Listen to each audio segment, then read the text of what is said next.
Bienvenue et n'oubliez pas d'activer les sous-titres sur cette vidéo. Jeunesse. John Herbert Dillinger est né le 22 juin 1903. Adulte, il était surnommé Jack Rabbit pour ses mouvements gracieux et ses échappées rapides face à la police. En tant que légende, il était connu sous le nom des ennemi public numéro 1. Ses exploits pendant la Grande Dépression en ont fait une célébrité des gros titres, et l'un des gangsters les plus redoutés du XXe siècle. Enfant, John Dillinger se mettait constamment dans des ennuis. Il commettait de petites farces et des vols insignifiants avec sa bande de quartier. La plupart de ses voisins disaient qu'il était généralement un enfant joyeux et sympathique qui ne causait pas plus de problèmes que les autres garçons. Mais il y avait aussi des récits de délinquance juvénile sévère et de comportements malveillants à l'adolescence. Dans une certaine mesure, ces deux perceptions étaient correctes et se sont manifestées dans sa vie d'adulte. Comme toute célébrité, les récits décrivant sa jeunesse étaient éclipsés par ses exploits ultérieurs et contribuaient soit positivement, soit négativement à sa réputation. Dillinger était le cadet des deux enfants de Wilson Dillinger et de Mary Ellen Lancaster. Le père était un homme d'affaires sérieux, fréquentant l'église, qui possédait une épicerie de quartier et quelques maisons à louer. Il était à la fois un disciplinaire sévère qui punissait Johnny pour son insubordination, puis lui donnait de l'argent pour des bonbons. Plus tard, lorsque Johnny était adolescent, son père alternait entre enfermer Johnny à la maison toute la journée et le laisser errer dans le quartier la plupart des nuits. La mère de Dillinger, Molly, est morte d'un accident vasculaire cérébral alors qu'il avait presque 4 ans. Sa sœur, Audrey, qui avait 15 ans de plus que lui, l'a élevé jusqu'à ce que son père se remarie en 1912. Dillinger a quitté l'école à 16 ans, non pas à cause de problèmes, mais parce qu'il s'ennuyait et voulait gagner de l'argent par lui-même. On disait qu'il était un bon employé doué pour le travail manuel. Son père, cependant, n'était pas satisfait de son choix de carrière et a essayé de le dissuader. John a montré son obstination et a refusé de retourner à l'école. En 1920, espérant qu'un changement d'environnement aurait une influence plus positive sur son fils, son père a vendu son épicerie et sa propriété pour prendre sa retraite dans une ferme. Toujours rebelle, John a conservé son emploi dans l'atelier de machines et a parcouru les 18 miles sur sa moto.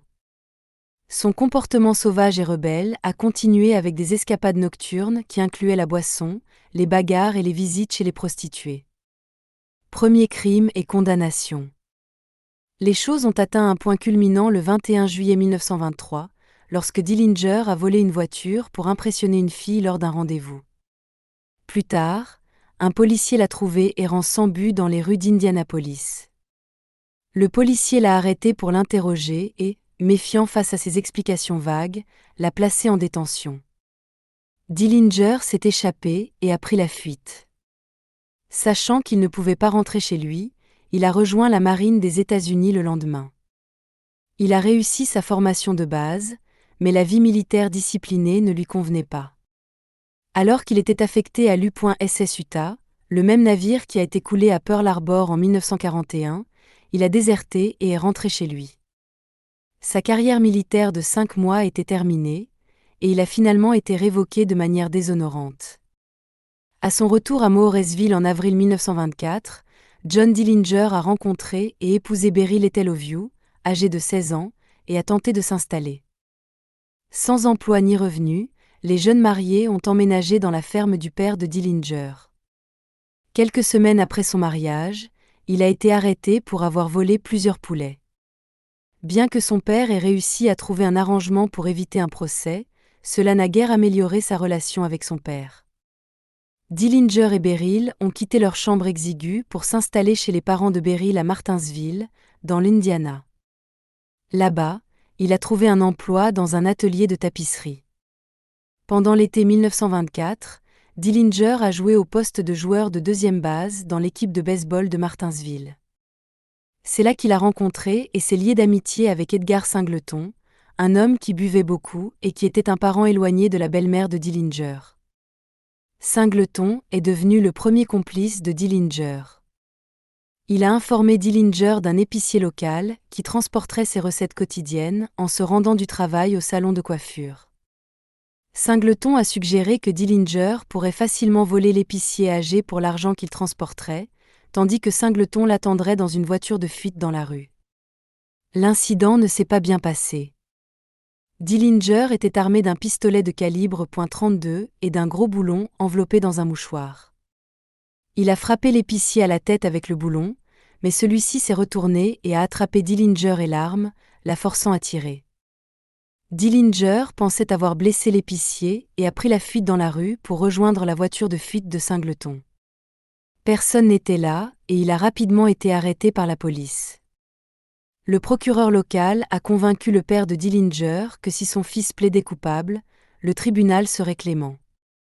Cependant, c'était la seule assistance juridique qu'il ait reçue.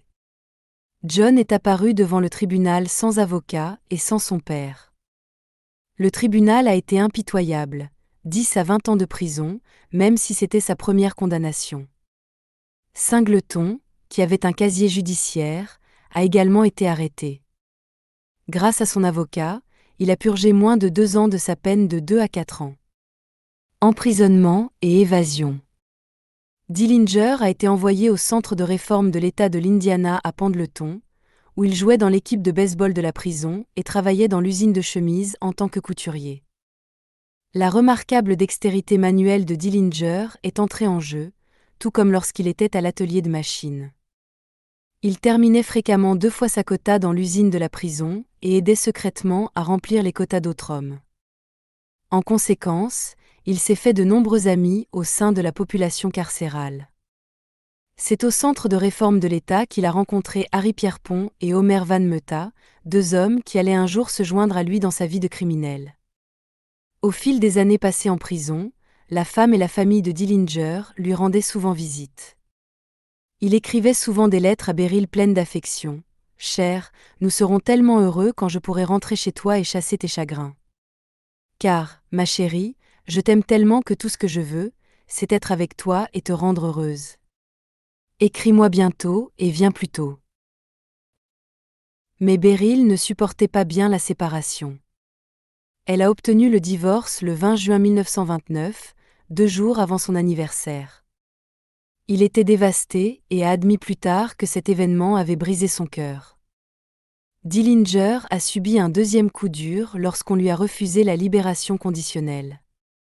Il n'avait pas été un prisonnier exemplaire, ayant tenté de s'évader à quelques reprises. Mais ne voyant pas qu'il était en grande partie responsable de sa situation, il était amer et en colère contre le refus de la libération conditionnelle.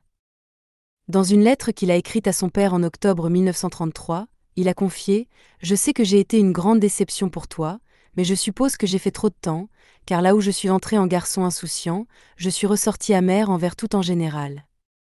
Si j'avais été plus clément lors de ma première erreur, cela ne serait jamais arrivé. »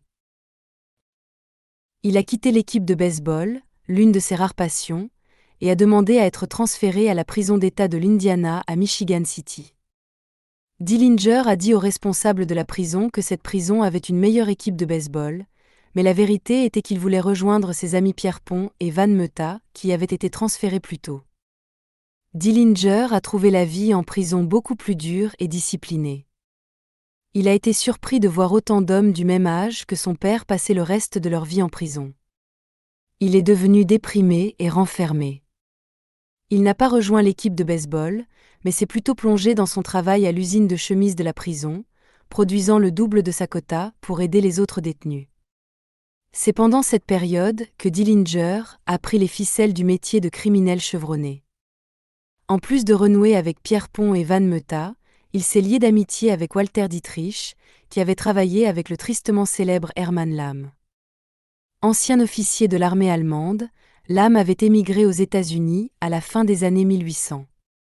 Il était célèbre pour planifier ses cambriolages de banques avec la précision d'un tacticien militaire. Dietrich avait bien étudié la méthode de cet homme et était un bon professeur, enseignant à ses élèves comment enquêter sur la disposition d'une banque, les entrées et sorties, les fenêtres et l'emplacement du poste de police le plus proche. Pierpont et Van Meuta avaient des phrases plus longues que John Dillinger, mais ils n'avaient pas l'intention de purger leur peine complète. Ils avaient déjà commencé à planifier des braquages de banques pour quand ils seraient libres. Après avoir quitté la prison, ils soudoiraient quelques gardiens clés, obtiendraient quelques armes et trouveraient un endroit où se cacher pendant un moment. Mais ils auraient besoin d'argent pour financer leur évasion. Sachant que Dillinger serait libéré plus tôt qu'eux, Pierrepont et ses collègues l'ont impliqué dans leur plan et lui ont donné un cours accéléré sur l'art du vol.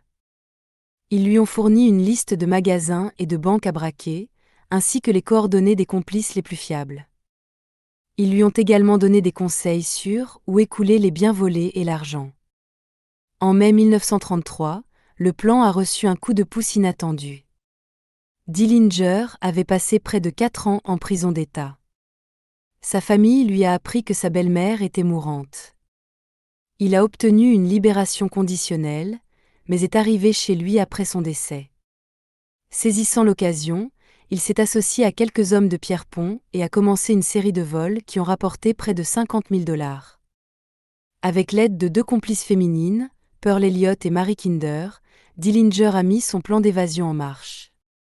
Il a arrangé pour que plusieurs armes soient cachées dans une boîte de fil et introduites clandestinement dans l'usine de chemises. L'évasion de la prison était prévue pour le 27 septembre 1933. Ayant du temps libre, Dillinger a décidé de rendre visite à son amie Mary Loniaké à Dayton, Ohio, qu'il avait rencontrée plus tôt dans l'année. Malheureusement, la police le surveillait pendant qu'il rassemblait les fonds pour l'évasion. Après avoir repéré les lieux, Pierrepont et Dillinger sont entrés dans l'arsenal, ont maîtrisé les 3 gardiens et ont volé des mitraillettes, des fusils à canon scié et des munitions. Le gang Dillinger. Après l'audacieuse évasion de prison, le meurtre de Sarbé, les braquages de banques et l'attaque de l'arsenal de police, le gang Pierrepont gagnait une notoriété considérable. Les journaux écrivaient des histoires sensationnelles sur les exploits du gang. Les membres du gang étaient souvent décrits comme des silhouettes mystérieuses, portant de longs manteaux sombres avec des chapeaux rabattus pour cacher leur identité. Les voleurs agissaient rapidement et lançaient des ordres nets et précis, « Mettez-vous à terre et personne ne sera blessé ». Les victimes étaient décrites comme impuissantes et reconnaissantes d'avoir été épargnées, tandis que la loi était dépeinte comme inefficace. Tous les membres du gang étaient bien conscients de leur notoriété, en particulier Dillinger, qui lisait les articles et conservait des coupures de presse. Bien que la plupart des hommes dans ce domaine aient de gros égos, il semblait y avoir peu de lutte pour le leadership au sein du gang. Que les journaux fassent référence au gang Pierrepont ou au gang Dillinger ne semblait pas faire grande différence. Chaque homme avait un rôle à jouer et la planification des braquages était plus égalitaire, avec la contribution de tous les membres. Lorsqu'ils ne travaillaient pas, les hommes vivaient discrètement et sobrement dans des appartements chics de Chicago. Ils s'habillaient comme de respectables hommes d'affaires et n'attiraient pas beaucoup l'attention sur eux-mêmes. Presque tous avaient des petites amies, certains avaient des épouses, mais ces relations étaient épisodiques. Les hommes ne buvaient que pendant leur temps libre, généralement de la bière. Pierrepont avait une règle stricte: la planification et la réalisation d'un crime devaient se faire sans alcool ni drogue. Dans l'ensemble, tous les membres étaient d'accord: si l'un d'entre eux ne respectait pas les règles, il était renvoyé. Pendant les 3 mois suivants, le gang a commis une série de braquages de banques dans l'Illinois, l'Indiana et le Wisconsin. Toujours minutieusement préparés, les vols avaient souvent une touche théâtrale. Une fois, plusieurs membres du gang se sont fait passer pour des commerciaux en système d'alarme pour accéder au coffre-fort d'une banque et au système de sécurité. Une autre fois, ils ont prétendu être une équipe de tournage cherchant des lieux pour un film de braquage de banque. Les passants semblaient amusés pendant que le vrai braquage de la banque avait lieu. Pendant cette période, des histoires ont commencé à circuler dans les journaux sur des bizarreries intéressantes et même des incidents humoristiques qui se sont produits pendant les cambriolages de banques, renforçant ainsi la réputation des voleurs. Une histoire raconte qu'un fermier est venu à la banque pour déposer de l'argent pendant que le gang la cambriolait. Debout à la fenêtre du guichet avec son argent devant lui, Dillinger a demandé au fermier si l'argent était à lui ou à la banque. Le fermier a répondu que c'était le sien, et Dillinger lui a dit « Gardez-le ». Nous ne voulons que celui des banques. En décembre 1933, le gang a pris un peu de temps libre, puis a décidé de passer les vacances en Floride. Peu avant leur départ, l'un des membres du gang a mortellement blessé un policier en récupérant une voiture dans un atelier de réparation. Le département de police de Chicago a créé un groupe d'élite d'officiers surnommé le Dillinger Squad. Le gang a passé les vacances en Floride, et peu après le Nouvel An, Pierpont a décidé qu'il devrait se rendre en Arizona. Comme la police les cherchait partout dans le Midwest et qu'ils avaient suffisamment d'argent pour vivre encore quelques mois, ils ont décidé de rester discrets. En se dirigeant vers l'ouest, Dillinger a retrouvé sa petite amie, Billy Frechette, et un autre membre du gang, Red Hamilton. Lui et Hamilton ont décidé de cambrioler la First National Bank de Gary, dans l'Indiana, pour obtenir rapidement de l'argent afin de financer leur voyage. Le vol a mal tourné, Hamilton a été blessé et Dillinger a tué l'officier de police William Patrick O'Malley lors de leur fuite. Le reste du gang est arrivé à Tucson, en Arizona, et a rencontré ses propres difficultés. Un incendie à l'hôtel où ils séjournaient a alerté la police sur leur emplacement. John Dillinger et Billy Frechette sont arrivés un jour ou deux après l'incendie et se sont enregistrés dans un motel à proximité. L'événement inattendu a perturbé la concentration des membres du gang. Le lendemain, la police de Tucson les a tous arrêtés en quelques heures, y compris Dillinger et Frechette. Les jours suivants ont été un cirque alors que les responsables de l'État du Midwest ont commencé à négocier l'extradition des prisonniers. Chaque État prétendait que l'infraction de son criminel était plus grave que celle des autres et qu'il avait une juridiction suprême.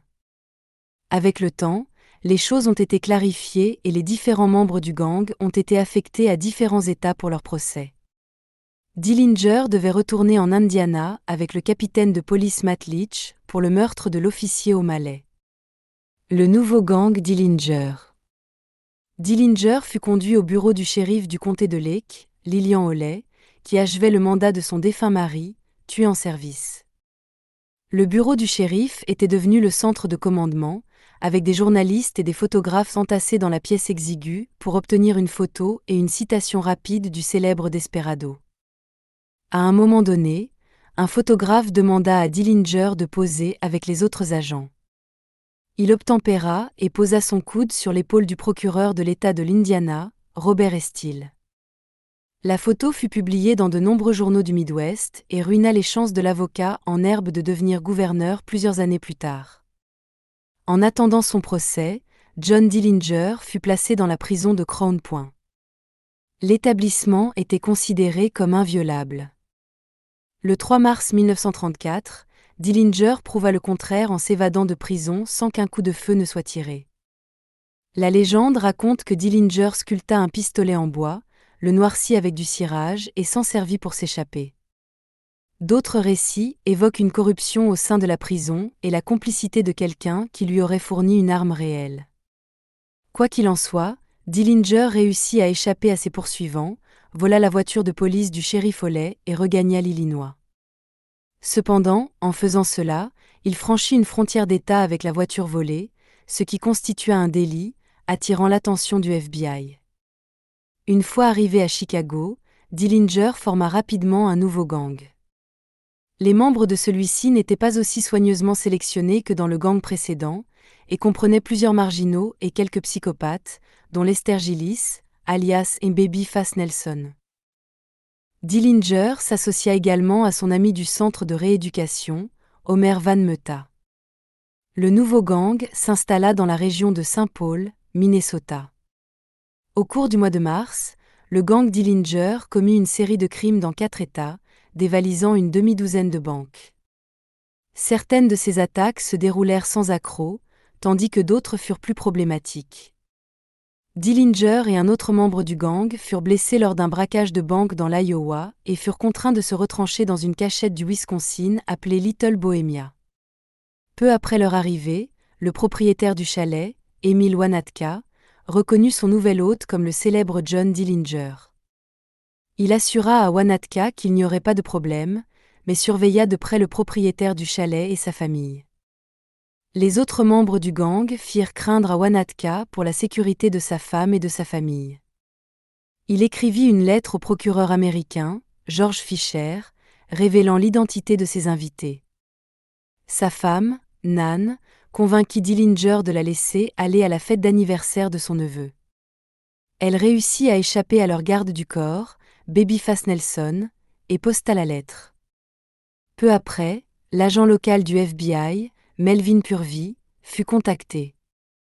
Au petit matin du 23 avril, les agents du FBI se rendirent au chalet de Little Bohemia en voiture.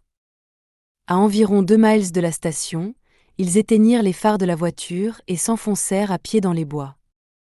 Les agents aperçurent 3 hommes sortant du chalet et montant dans une voiture sur le parking. Pensant qu'il s'agissait de membres du gang cherchant à s'échapper, les agents ouvrirent le feu sur la voiture. Ils tuèrent l'un d'eux et en blessèrent 2 autres.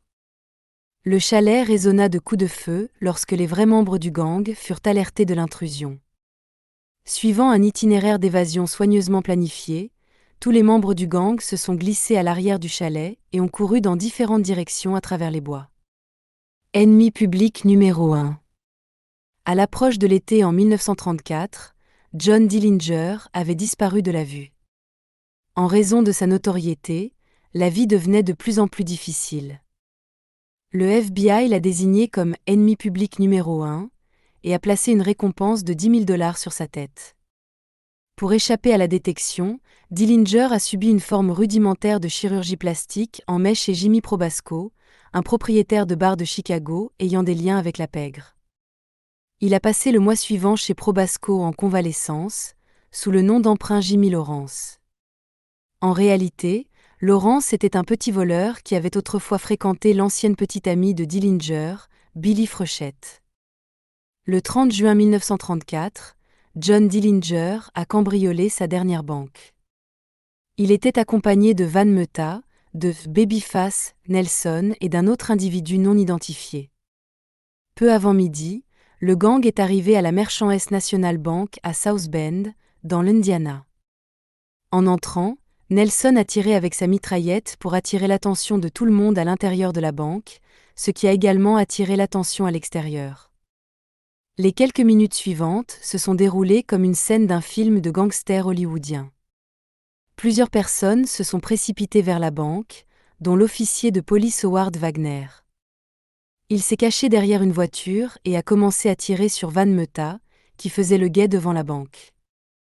Après avoir repoussé quelques habitants venus aider, il a riposté contre Wagner, le tuant. Un propriétaire de magasin, brandissant un pistolet, a touché Nelson alors qu'il sortait de la banque, mais son gilet pare-balles l'a sauvé. Il a tourné en rond, tirant sauvagement, et a blessé 2 piétons. Le propriétaire du magasin s'est retiré, laissant place à un adolescent qui a sauté sur le dos de Nelson, le frappant de ses poings.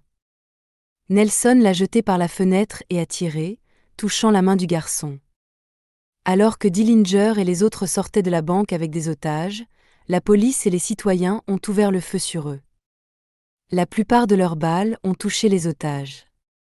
La fusillade a continué alors que les membres du gang tentaient de rejoindre leur voiture de fuite. Van Meuta a été touché à la tête alors qu'un membre du gang le traînait dans la voiture.